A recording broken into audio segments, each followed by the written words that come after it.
إذا كانت أحب الأماكن إلى الله هي المساجد، فإن الله جعل فضلا عظيما لمن ساهم في بنائها وتشييدها.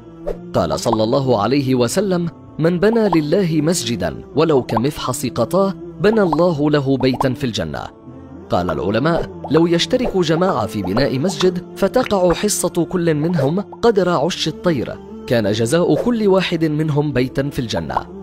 هذا العمل البسيط قد يكون سببا في حجز موضع لك في الجنة.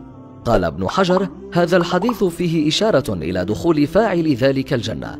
بناء المساجد يعتبر من الصدقة الجارية التي يجري أجرها لك بعد موتك، فلا تفوت هذه الفرصة. تستطيع أن تتبرع دون أن تدفع.